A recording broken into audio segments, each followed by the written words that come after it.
Olá, nesse tópico vamos conversar sobre um serviço da AWS chamado de Amazon Aurora. Esse serviço ele é realmente excepcional.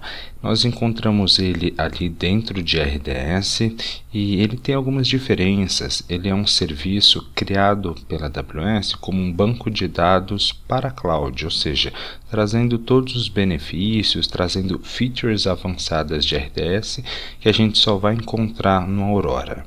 Então, o Amazon Aurora ele é compatível tanto com MySQL como PostgreSQL, ou seja, se você já tem a sua aplicação rodando em algum desses motores, ok, você pode utilizar o Aurora porque ele tem essa compatibilidade e ele combina a performance e a disponibilidade de grandes bancos de dados comerciais, como funcionalidades que antes a gente só encontrava no Oracle, por exemplo, com a simplicidade e economia de bancos de dados de código aberto, que são bastante difundidos e utilizados no mercado.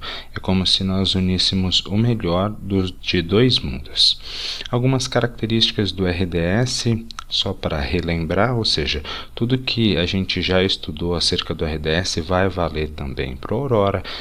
Uma vez que a gente utiliza o RDS e o Aurora, a gente tem a questão da automatização das tarefas administrativas, evitando aí a sobrecarga ao meu time de TI, toda a parte de provisionamento de hardware, eu não preciso me preocupar, questão da aplicação de patches, lembra que isso era automatizado para a gente, a questão do backup, que também é performado pela própria AWS, questão de recuperação Point in Time Recovery, ou seja, eu consigo definir ali em função do tempo, dia, hora, minutos e segundos, aonde eu quero voltar o meu banco de dados. Então, uma funcionalidade bastante interessante se eu tiver uma corrupção de uma tabela, por exemplo, alguma exclusão acidental, algum problema ali na minha aplicação, inclusive eu consigo definir o segundo que eu quero voltar os meus dados. Uma vez utilizando o RDS Amazon Aurora, a gente também tem questão de criptografia de dados em trânsito, em descanso. Então eu consigo ter também ali integração com as minhas chaves do KMS para criptografar os meus dados, e os dados em trânsito eu utilizo o certificado digital, o TLS nesse caso. Nós também temos a questão de monitoramento pelo CloudWatch, entre todas as características que a gente já estudou do RDS, elas também valem para o Aurora. Uma informação importantíssima, o Aurora ele escala automaticamente o espaço em disco de 10 em 10 GB e nós podemos chegar até 64 terabytes por instância de banco de dados. Então imagina que você pode ser defrontado com uma questão no seu exame de certificação acerca de uma aplicação que tem, por exemplo, 12 teras de dados. Ela é uma aplicação que hoje você roda no MySQL e você tem uma previsão de continuar aumentando esses dados exponencialmente. Então o Amazon Aurora seria um forte candidato para você estar escolhendo, porque ele transcende a limitação de 16 teras do RDS padrão. Com a Aurora a gente chega a 64 teras de dados e ele vai incrementando de 10 em 10 GB esse tamanho. Então essa escalabilidade do espaço em disco dele inclusive é automatizada. Em termos de performance, a gente também tem muito ganho. Ele é 5 vezes mais rápido que o MySQL e pode ser até 3 vezes mais rápido que o PostgreSQL. Realmente é uma performance aí para atender necessidades corporativas de processamento de banco de dados. E como funciona a arquitetura do Amazon Aurora?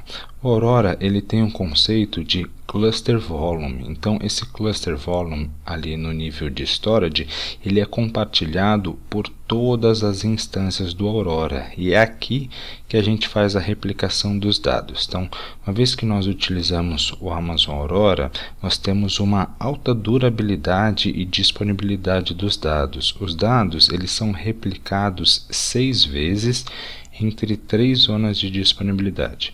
Dá uma olhada aqui nessa imagem. Então nós temos data copies, ou seja, aqui na zona de disponibilidade A, nós temos aqui uma cópia, segunda cópia, zona B, terceira cópia, quarta cópia, zona C, quinta cópia e sexta cópia. Então realmente é uma durabilidade muito grande desses dados, e a gente tem toda essa replicação aqui sendo feita em cluster volume, ou seja, a nível de storage nesse caso.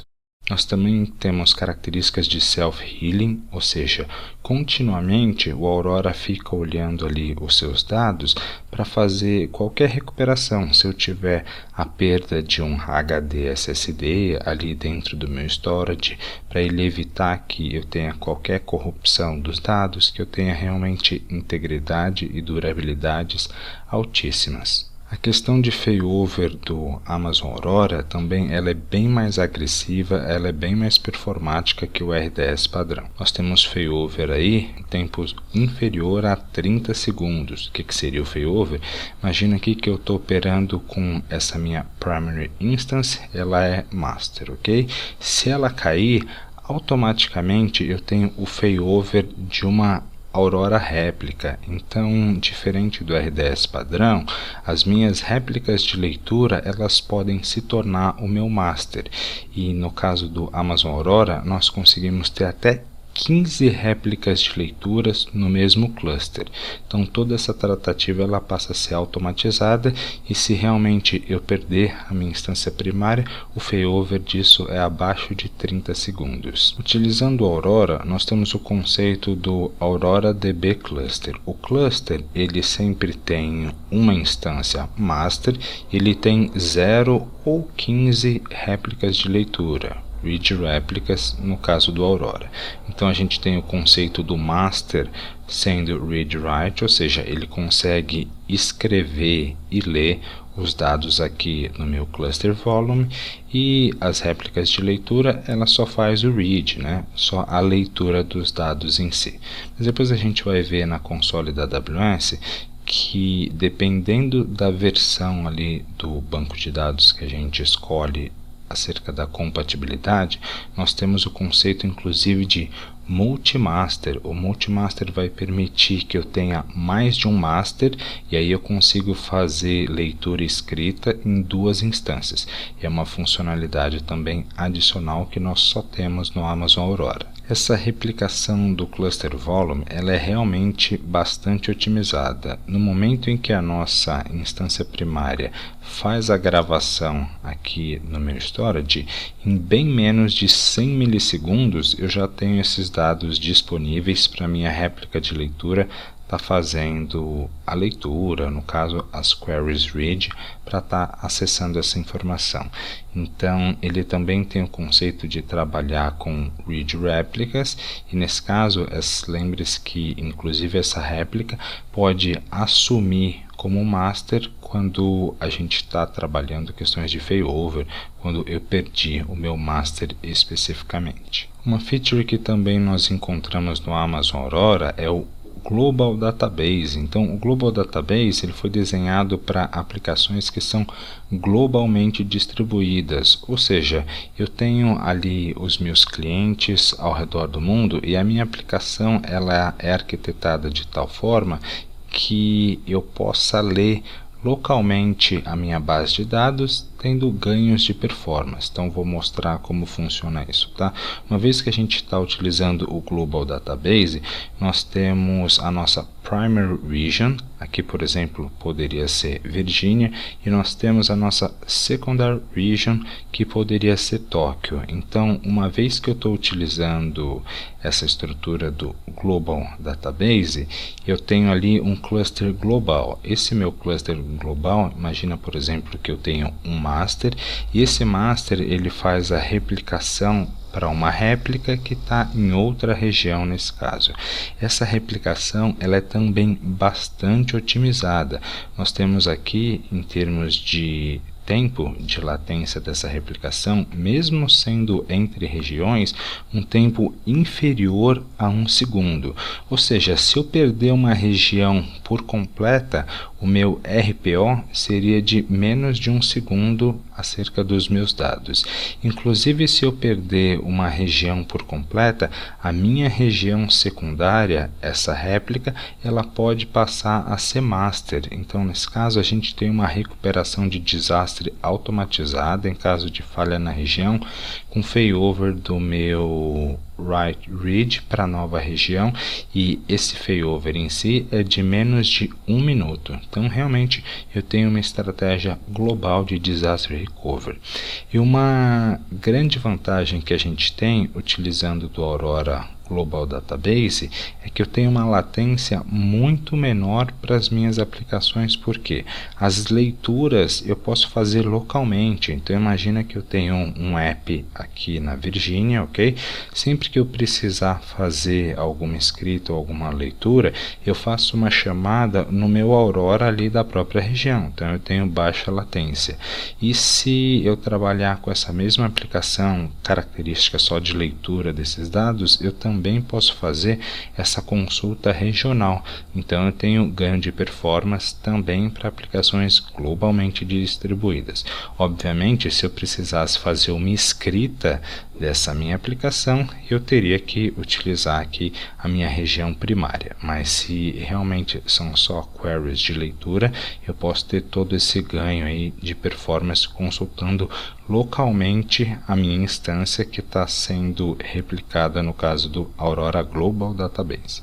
Amazon Aurora Serverless, então isso é algo muito legal também. O Aurora, a gente tanto pode utilizar ele ali na modalidade de cluster, onde realmente a gente escolhe um tipo de instância baseado em determinada família, que vai dispor ali um hardware, assim como nós já vimos lá no RDS.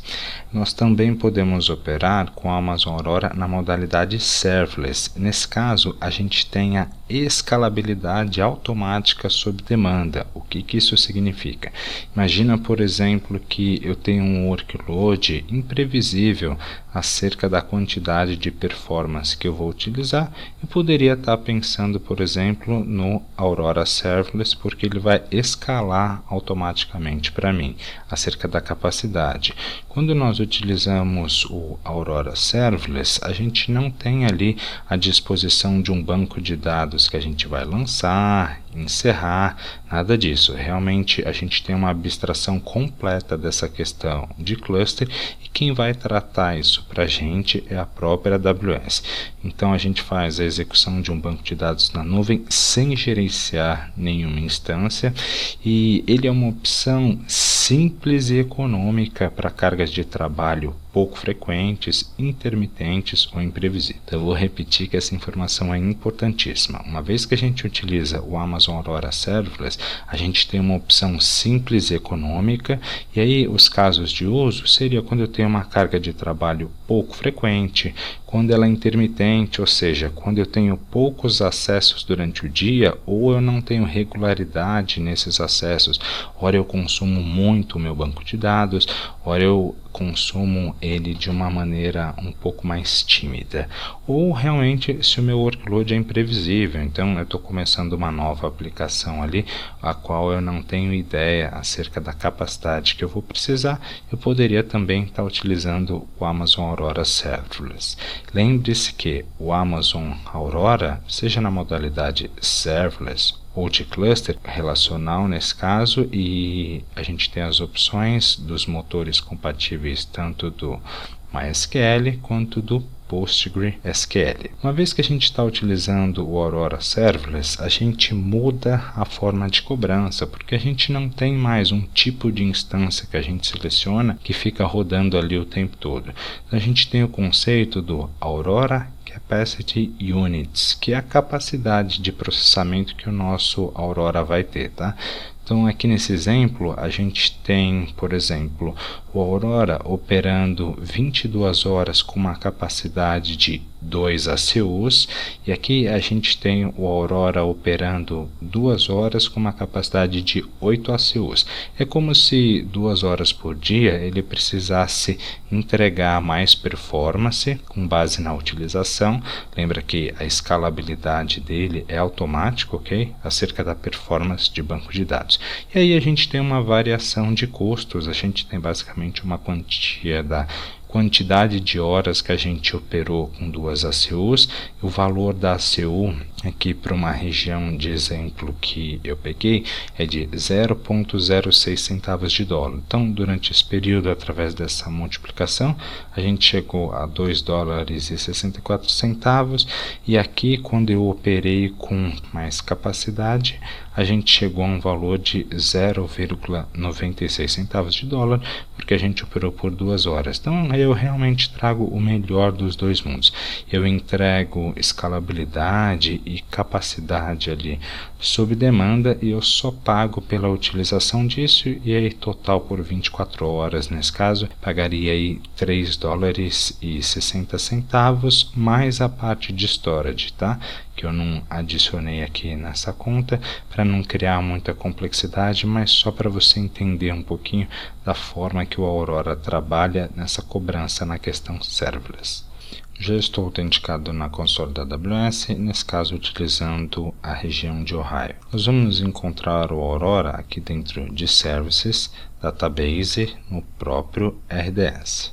Notem que aqui, inclusive na interface do RDS, a AWS recomenda para a gente. Ela diz que o Amazon Aurora é compatível com o MySQL e o Postgre de níveis Enterprises, ok? Acerca de um banco de dados corporativo que a gente pode iniciar pagando menos de $1 por dia. A gente pode chegar até 64 teras de armazenamento com o escalonamento automático acerca da capacidade de storage. Nós temos a replicação dos nossos dados em até 6 devices, sendo que essa divisão a gente tem coberta ali em 3 zonas de disponibilidade, ou seja, mesmo se eu perder 2 zonas de disponibilidade, eu ainda tenho ali os meus dados, e aí a gente atinge aí altos níveis de disponibilidade, inclusive 99,99% de disponibilidade do Aurora é garantido, e nós podemos chegar até 15 réplicas low latency, de baixa latência, né, de replicação entre os dados de todas essas réplicas. Então eu venho aqui em Create Database, ele vai aparecer para a gente aqui o Amazon Aurora. Vou manter essa opção de Standard Create para ele realmente exibir todas as informações. Então aqui a gente escolhe se a gente vai querer um Aurora compatível com MySQL ou com Postgre, a versão especificamente do MySQL que ele vai ser compatível, aqui 5.6.10a, se o nosso database vai ser regional ou global, ok? Então eu vou deixar regional nesse caso, mas saiba que você pode trabalhar com Global Database, que é aquela questão de utilizar múltiplas regiões ali onde o cluster ele vai ter uma replicação dos dados por uma instância que está em uma segunda região. Inclusive essa segunda região pode se tornar a primária caso a gente tenha uma disrupção, uma perda completa da primeira região, e a gente tem os ganhos de performance, né? O meu app pode acessar ali localmente as queries de leitura na região secundária, e eu posso ter diversas regiões secundárias inclusive. E algumas features do Aurora, tá? Essas features elas vão variar dependendo da compatibilidade aqui do tipo de engine que você vai usar e a versão em si, tá? Então, para essa versão que a Amazon selecionou aqui por padrão, eu tenho todas essas features disponíveis. Então, aqui por padrão, eu tenho One Writer and Multiple Readers, ou seja, eu tenho um master e várias réplicas de leitura. Lembra que eu falei com você que a gente também tem a opção de Multiple Writers? A AWS traz para a gente essa opção como sendo uma boa opção quando eu tenho que ter ali uma alta disponibilidade contínua acerca das minhas escritas, porque lembra que um failover ali de um master para uma réplica de leitura, eu tenho algo inferior a 30 segundos, mas dependendo da minha aplicação, eu tenho que ter uma disponibilidade ainda maior para questões de escrita, então poderia estar pensando também nesse Multiple Writers nesse caso. Essa opção de um Writer e Multiple Readers é uma opção Parallel Query, ou seja, é um tipo de otimização ali no meu banco de dados que eu consigo fazer queries, esse processing down, ali fazer queries utilizando da performance e da otimização do próprio storage para eu ter uma resposta mais rápida. Então imagina, por exemplo, que eu tenho queries que levam minutos ou horas para retornar tudo que eu preciso. Eu poderia estar utilizando essa opção do Parallel Query para questões de transacional e analytics, para eu ter uma melhor performance acerca das queries que eu vou fazer, principalmente para essa questão de analytics. Nós temos também a opção do serverless, que eu já comentei com vocês. Uma vez que eu seleciono essa opção, ele vai me trazer ali a opção de capacity. A gente tem questão de auto-scaling automatizado. Então, utilizando dessas opções, a gente realmente tem um cluster. Nota, vou colocar essa opção de dev test. Nota aqui que a gente seleciona o tamanho da nossa DB instance, ok? Então, realmente eu estou falando de um cluster. Uma vez que eu seleciono o Aurora, a gente tem a abstração dessa questão do cluster. Então, aqui eu vou deixar dev test. Nesse caso, qual vai ser o identificador do meu cluster? Vou chamar de Web4 Aurora. O meu username do meu usuário master, vou deixar ele criar uma senha para mim, não vou acessar esse banco de dados. Aqui, qual é o tipo de máquina que a gente vai estar subindo? Vou escolher a menorzinha para esse lab não sair tão caro para mim. Saiba que se você me acompanhar nesse lab, você vai gastar aí alguns centavos de dólar, tá? Essa instância DB T2 Small custa algo em torno de 4 centavos de dólar em Ohio por hora de execução. Imagina que você lançar 3 máquinas, por exemplo, você pagaria cerca de 12 centavos de dólar para a parte de computação, mais algum pequeno custo relacionado ao storage. Cada uma dessas máquinas nasce com no mínimo 10 GB de storage. Então eu vou deixar aqui essa questão do DB T2 Small, e aí ele fala se a gente vai querer também questões de multi-AZ.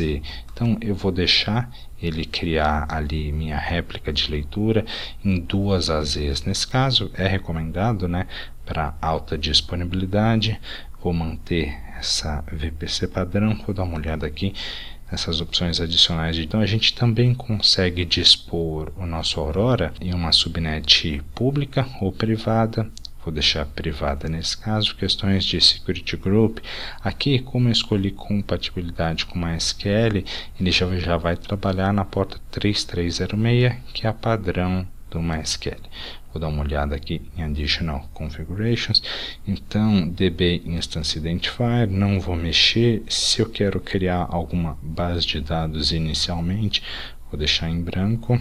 A parte de Failover Priority não vou mexer, vou deixar default. Parte de backup, qual seria a retenção? A gente tem de 1 dia até 35 dias, que é o padrão do RDS nesse caso. Questão de criptografia, lembra que eu comentei com vocês que a gente tem toda a segurança dos dados em descanso? Aqui eu utilizo a própria chave default da AWS RDS, ou se eu quiser utilizar uma chave em específica do meu KMS, uma vez que eu tenha criado relacionado a essa região, eu poderia entrar aqui com o ARN dela. Então vou manter essa opção padrão. Vou tirar essa opção do Enable Enhanced Monitoring para não me incorrer em custos adicionais, tá? Mas essa feature é a feature que vai me dar a granularidade de um monitoramento mais ostensivo em cima do meu banco de dados. Eu posso chegar aí a fazer pooling de até 1 segundo para ver como é que está, por exemplo, a utilização da minha memória, da minha CPU.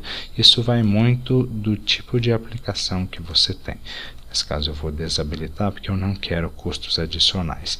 Eu posso exportar os meus logs para o Amazon CloudWatch, tanto os meus logs de auditoria, de erro, General Logs ou queries lentas. Então isso é interessante também, para eu entender ali a saúde, o que está matando a performance do meu Aurora, mas nesse caso eu não vou setar, mas saiba que a gente tem essa integração com Amazon CloudWatch para fazê-lo. Vou deixar ele trabalhar com essa questão do IAM Role, então para estar gravando no CloudWatch Logs eu teria que ter uma role, porque sempre que um serviço da AWS vai interagir com o outro, por padrão ele não consegue fazer isso, e através das roles é que ele vai ter essa permissão para performar, para gravar, consultar ou fazer essa interação que ele precisa. Questões de manutenção, vou deixar padrão, que ele poderia fazer esse Auto Minor Version Upgrade, ou seja,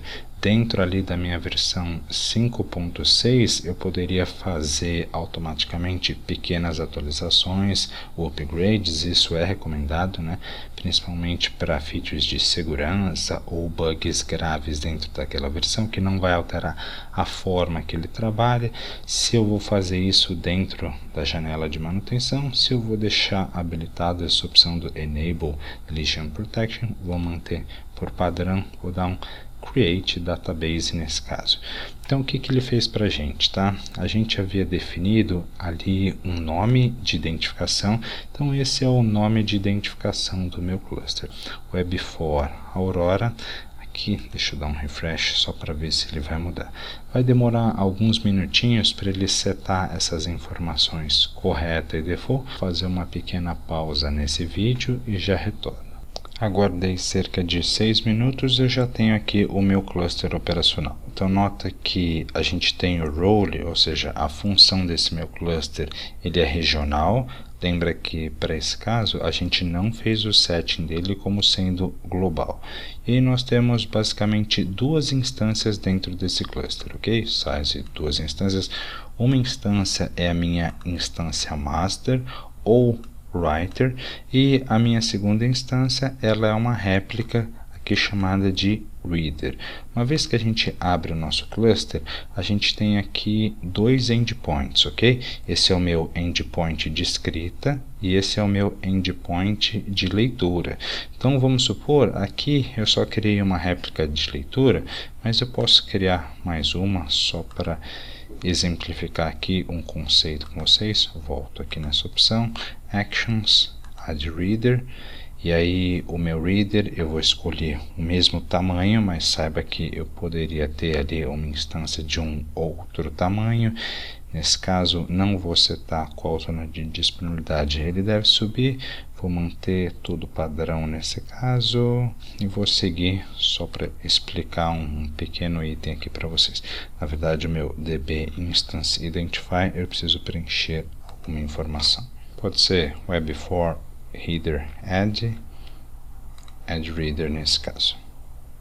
E aí o que eu estou fazendo? Nesse caso, vou dar só um refresh aqui de tela, eu estou adicionando mais uma réplica de leitura ao meu cluster, ok? Mesmo tamanho, vai levar um tempinho aqui, creating, para ela estar operacional.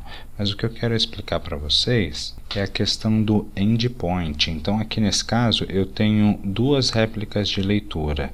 Uma vez que eu chamo esse meu endpoint, por exemplo, de leitura, eu tenho um balanceamento entre essas duas instâncias de leitura ali do meu cluster. Se eu trabalhar também com o Aurora Multimaster, que é aqueles dois writer que eu posso ter, eu também utilizo esse endpoint para eu ter o balance, ok?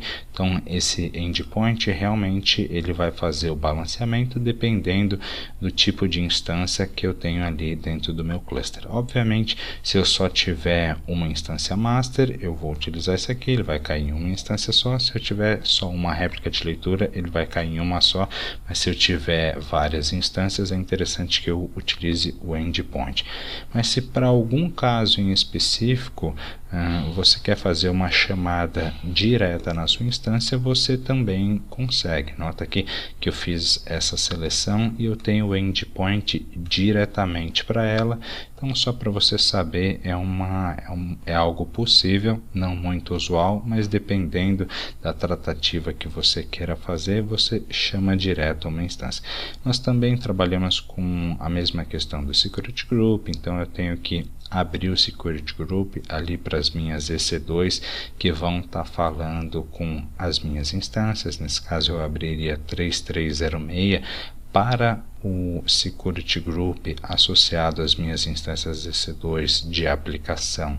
Por exemplo, parte de monitoramento, a gente tem monitoramento seja individual da instância como o geral de todo o cluster, ok?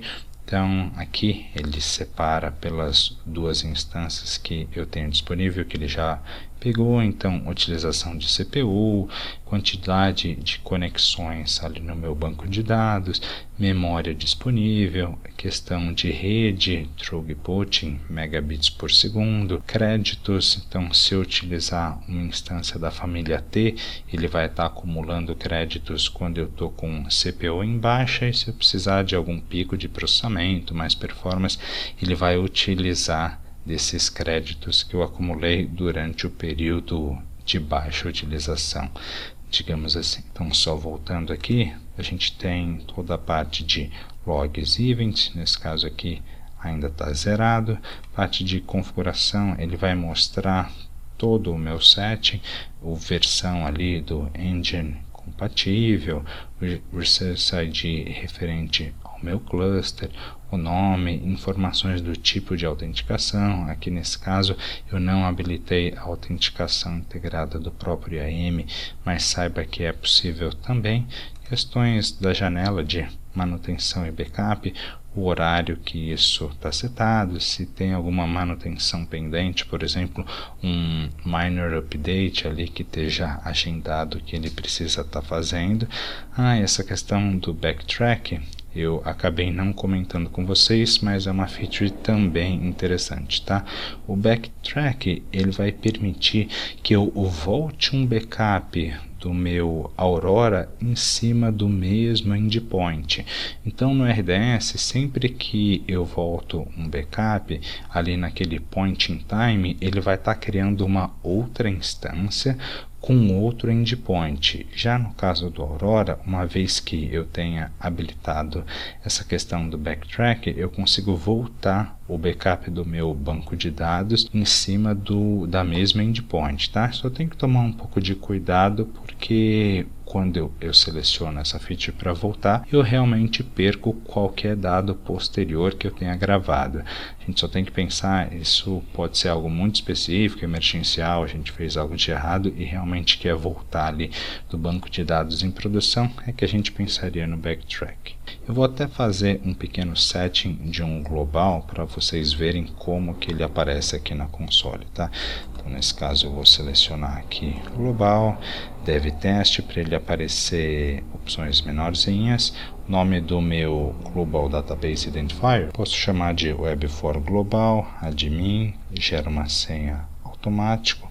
O tamanho da instância, então aqui eu já não consigo, deixa eu só ver se eu selecionei Dev Test, selecionei. Então por ele estar trabalhando com essa instância global, eu não consigo escolher instâncias tão pequenininhas. Aqui a menor instância que ele me dá a opção é DB R4 Large. Essa instância ela tem um custo de aproximadamente 20 centavos por hora, tá? Então vou fazer um setting aqui, mas saiba que se você dispor, por exemplo, de 3 instâncias desse tamanho e ficar rodando por 1 hora, você vai gastar aí cerca de $1. Vou habilitar essa opção do Multi-AZ para a gente ver ali na console. Configurações adicionais, vou deixar tudo padrão nesse caso. Additional Configuration, posso manter tudo isso padrão. Questão de retenção, não vou querer Enable Enhanced Monitoring nesse caso. Questão de manutenção, legal. Create Database, só para a gente ter um pequeno contato como que isso aparece na console. Então nota aqui que eu já tenho uma role diferente. Então a role que eu tenho é global, ela não é mais regional. Então aqui eu conseguiria estar criando uma instância secundária, nesse caso, em uma outra região. Para que essas instâncias estejam operacionais, vai levar aqui cerca de 6 minutos. Não vou seguir com essa configuração, enquanto isso eu posso explicar outras coisas para vocês. Lembra que eu falei que, no caso, a estratégia de alta disponibilidade do Aurora é você ter um master e qualquer um dos seus readers ele pode assumir como um writer, ou seja, como um master. Vamos testar isso na prática? Se eu selecionar, por exemplo, esse banco de dados, eu vim aqui em Actions Delete, vamos supor que eu perdi uma zona de disponibilidade por completa, delete me nesse caso, e ele realmente vai matar esse meu master. Eu vou fazer um pequeno refresh aqui, ele está com a opção de delete. Esse é o failover que eu comentei com vocês, que ele consegue fazer em menos de 30 segundos, ou seja, para minha aplicação eu vou continuar utilizando aqui o mesmo endpoint que eu tenho. Imagina que eu estava utilizando o meu endpoint de writer. Automaticamente o que a AWS faz? Esse mesmo endpoint de writer, ela vai apontar agora para a minha instância que antes estava em reader e que agora vai assumir como writer. Vamos só ver se isso já aconteceu. E notem que aqui ele já fez o failover. Então a instância que eu estou deletando, notem que ela tem a role de reader e a outra instância que até então era reader, ela está como writer. Então eu já tive o meu failover automatizado nesse caso. Então vamos fazer também a criação de um database Aurora na modalidade serverless. Essa opção também não está disponível dentro do free tier, ok? Dependendo do setting ali, também vai custar alguns centavinhos de dólar. Então nesse caso a gente vai selecionar o próprio Amazon Aurora e, diferentemente do setting que eu havia feito, eu quero a opção de serverless. Então realmente ele vai ficar bem mais simplificado. Web for serverless, o meu identificador do meu DB cluster, posso deixar ele gerar uma senha. Eu também tenho a minha credencial de admin. Aqui no Capacity Settings a gente define capacidade mínima e máxima do nosso Aurora. Então posso deixar essa capacidade mínima aqui de 2 GB de RAM, a máxima posso deixar aqui essa opção de 122 GB de RAM. E aqui lembra que eu falei da questão do Aurora Capacity Unit 1, 2, 8, são essas informações aqui. Nesse caso eu iria até 64 Aurora Capacity Unit. Opções de conectividade, então eu vou deixar ele nascer nessa VPC Default. Nós também temos características de Security Group, ok? Para permitir aí ou não quais máquinas podem acessar o meu Aurora Serverless. Essa opção de Data API vai permitir com que eu consiga fazer uma chamada de HTTP ali, ao invés de fazer uma chamada de SQL em cima do meu Aurora Serverless. Então posso deixar habilitado nesse caso. Configurações adicionais, aqui se eu quero criar uma base de dados iniciais, questão de backup, criptografia, eu vou só desabilitar essa questão para quando nós formos deletar a gente conseguir fazer isso com facilidade. Então create database, então realmente a gente tem a abstração. Notem que em nenhum momento a gente fez ali o setting acerca do tipo de instância que nós iríamos trabalhar e a gente deixou um intervalo de auto-scaling, permitindo aí que eu tenha um auto-scaling do meu Aurora Serverless caso eu precise demandar mais acerca do meu banco de dados. Então lembre-se que o Aurora padrão ele não tem auto-scaling de performance habilitado. O máximo que eu consigo fazer é lançar mais réplicas de leitura para eu ter ali uma escalabilidade horizontal. Já o Aurora Serverless ele permite aí que eu entregue mais capacidade de banco de dados com base na utilização. Então, o único banco de dados que também tem esse auto-scaling baseado na demanda é o DynamoDB, mas nesse caso ele trabalha ali como um banco de dados não relacional, NoSQL nesse caso. Então, nós já temos aqui disposto o nosso Web for Serverless, aqui a gente já está trabalhando com Aurora nessa modalidade, e a gente tem a diferença, né? O size aqui falando em Capacity Unit, ele ainda não terminou a criação, está fazendo o setting, mas eu posso mostrar aqui para vocês. Nesse caso nós temos um único endpoint, ok? tanto para escrita quanto para leitura nesse caso. Só voltar aqui na minha console, ele já aparece aqui para mim como available, o size inicial 8 capacity units. Talvez ele desse esse valor, porque quando eu faço o setup inicial, ele tem questões de backup e performance que ele precisa subir, e aqui a role está como serverless, ou seja, diferente das outras opções. Então aqui a gente tem o nosso cluster como global, que a gente tem um cluster regional, e aqui realmente serverless, eu não tenho nenhum cluster provisionado. Então são essas as informações que eu gostaria de sincronizar com vocês na prática acerca aí do lançamento e do funcionamento do nosso Amazon Aurora. Então eu vou estar desprovisionando o meu ambiente, tá? Então, primeiro eu vou fazer aqui a deleção. Não esqueça de deletar todos os seus recursos, para evitar que você tenha custos adicionais aí, principalmente para essas máquinas grandes do Aurora, ok? Então ele vai estar excluindo. Eu vou só dar um refresh aqui, vou selecionar essa opção de baixo. Eu não consigo deletar o cluster direto, ok? Não quero um snapshot final desse caso. Delete me. Legal, ele vai estar fazendo a deleção. Vou fazer isso com todos eles, note aqui, só que a interface do meu Aurora Serverless muda um pouquinho quando eu vou fazer a exclusão. Também eu posso fazer um snapshot final ou não. Nesse caso eu só mando excluir direto, eu não tenho que fazer o delete. Já mandei excluir todos. No caso aqui do global, a gente tem que fazer uma espécie de desmontagem dessa opção, tá? Para a gente conseguir fazer a exclusão por completo. Então aqui em Actions, Remove from Global. Então é como se ele perdesse essa característica do global.